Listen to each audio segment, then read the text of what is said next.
ঘরে শুধুমাত্র আলু থাকলেই এই রকম খাস্তা মুচমুচে আলুর প্যাটিস বানিয়ে নিতে পারবেন। ব্রেকফাস্টে বা বাড়িতে গেস্ট আসলেও চটপট বানিয়ে দিতে পারবেন, খেতে দারুণ লাগবে।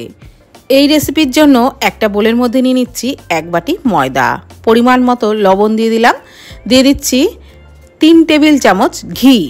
আপনারা ঘিয়ের জায়গায় সাদা তেল দিয়েও ময়ানটা দিতে পারেন, তবে ঘি দিলে টেস্টটা অবশ্যই বেশি হবে।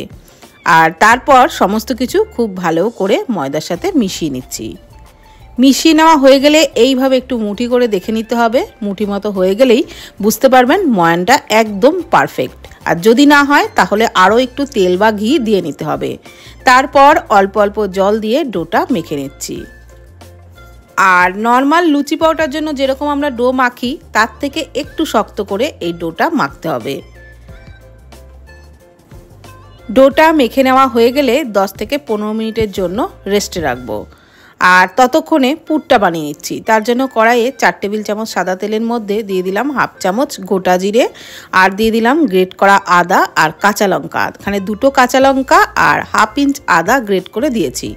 একটু নেড়েচেড়ে ভেজে নেওয়ার পর দিয়ে দিলাম 1 মুঠো মটরশুঁটি। মটরশুঁটিটাকেও একটু নাড়াচাড়া করে ভেজে নিলাম। তারপর দিয়ে দিচ্ছি একটা বড় সাইজের সিদ্ধ আলু। আলুটাকে হাত দিয়ে এইভাবে ভেঙে দিলাম। এইবার গ্যাসের ফ্লেম মিডিয়ামে রেখে নাড়াচাড়া করে আলুর পুরটাকে খুব ভালো করে ভেজে নিতে হবে।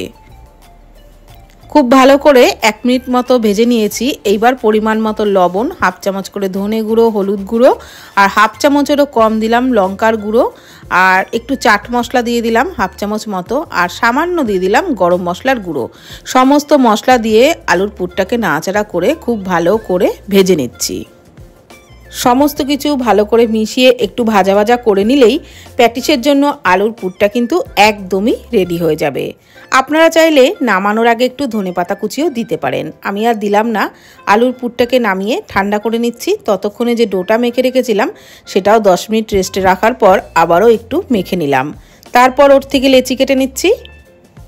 মিডিয়াম সাইজের করেই লেচিগুলো কেটে নিচ্ছি। ঠিক পরোটার মতো সাইজের করেই সব লেচিগুলোকে কেটে নিয়েছি। আর এখানে 4টে লেচি হয়েছে। এইবারে একটা ঘোল বানিয়ে নেব। তার জন্য একটা বাটির মধ্যে 2 টেবিল চামচ সাদা তেলে 1 টেবিল চামচ কর্নফ্লাওয়ার দিয়ে খুব ভালো করে চামচ দিয়ে নাড়াচাড়া করে ঘোলটা বানিয়ে নিলাম। একটু ঘনই কিন্তু তৈরি করতে হবে। ঠিক এরকম ঘনত্বে তৈরি করে এইবার যে লেচিগুলো কেটে নিয়েছিলাম সেগুলোকে বেলে নিচ্ছি। প্রথমে একটা গোল পরোটার মতনই বেলে নিতে হবে। আর যে কটা লেচি হয়েছে সব কটাকেই কিন্তু আমি এরকম গোল পরোটার মতো বেলে নেব। তারপর প্যাটিস বানাবো। তো একই রকমভাবে আমি 4টেকেই বেলে নিয়েছি। এইবার একটা পরোটা রেখে দিলাম আর তার উপরে ওই ঘোলটা কিছুটা মাখিয়ে নিচ্ছি। পুরো পরোটার মধ্যেই কিন্তু ঘোলটা খুব ভালো করে মাখিয়ে নিলাম। এবারে ওপরে আরও একটা পরোটা চাপিয়ে দিচ্ছি। এইভাবে পরপর কিন্তু 4টে পরোটাই চাপিয়ে দেবো। একটা পরোটার উপরে ঘোল মাখিয়ে তার উপরে আরও একটা পরোটা, আবারও ঘোল মাখিয়ে তার উপরে আরও একটা, এইভাবে পরপর 4টে পরোটাই কিন্তু আমি চাপিয়ে দিলাম। আর একেবারে উপরেও ওই ঘোলটা কিছুটা মাখিয়ে নিলাম। আর তারপর পরোটার সাইডে একটু কেটে পরোটাটাকে চৌকো মাপের তৈরি করে নেব। এই যেগুলো কেটে বাদ দিচ্ছি এগুলো আমি ফেলবো না, এগুলো দিয়ে পরে আবারও প্যাটিস বানিয়ে নেব। এবারে এই চৌকো পরোটাটাকে 4টে ভাগ করে নেব। প্রথমে মাঝখান থেকে একটা ভাগ করে নিচ্ছি, তারপর এই পাশ থেকে আরেকটা ভাগ করে এইভাবে 4টে ভাগ করে নিলাম। প্রত্যেকটা ভাগকে সরিয়ে নিয়ে প্রথমে একটা ভাগ রেডি করে নেব, মানে একটা ভাগ দিয়ে প্যাটিস বানিয়ে নেব।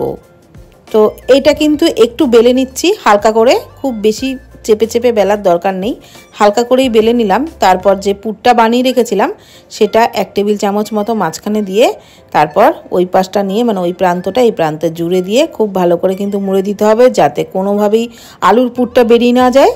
ব্যাস, তাহলেই তৈরি হয়ে যাবে একটা প্যাটিস। তো এইভাবে আমি সব প্যাটিসগুলোকেই রেডি করে নিয়েছি। তারপর কড়াইয়ে সাদা তেল হালকা গরম করেই প্যাটিসগুলোকে ছেড়ে গ্যাসের ফ্লেম লো টু মিডিয়ামে রেখে উল্টে পাল্টে কিন্তু একটু টাইম নিয়েই ভাজতে হবে, তবেই প্যাটিস দারুণ মুচমুচে হবে। হাই ফ্লেমে একদমই ভাজবেন না, তাহলে কিন্তু প্যাটিসও মুচমুচে হবে না, ভেতরের পুরটাও ভালো ভাজা হবে না। তো আমি উল্টে পাল্টে বেশ লালচে করে ভেজে নিয়েছি। সব প্যাটিসগুলোই ভেজে নেওয়া হয়ে গেছে, তুলে নিলাম। আর একইভাবে বাকি প্যাটিসগুলোকেও ভেজে নিচ্ছি। বন্ধুরা তাহলে দেখলেনই তো একদম ঘরোয়া উপকরণেই কিন্তু এই আলুর প্যাটিস বানিয়ে নেওয়া যায়। আর আমি যে আলুর পুরের মধ্যে মটরশুঁটি দিয়েছি, আপনাদের কাছে না থাকলে তার বদলে আপনারা চিনেবাদাম দেবেন, তাহলেও কিন্তু খেতে অপূর্ব লাগবে। একদম ঘরোয়া উপকরণে এত দারুণ টেস্টি রেসিপি বানানো যায়। বাড়িতে গেস্ট আসলেও আপনারা কিন্তু ঝটপট বানিয়ে নিতেই পারেন, খেতে অপূর্ব লাগে। একটু তেঁতুলের চাটনি বা টমেটো সসের সাথেও খেতে দারুণ লাগবে। তো ভিডিওটি কেমন লাগলো প্লিজ কমেন্টের মাধ্যমে জানাবেন। ধন্যবাদ।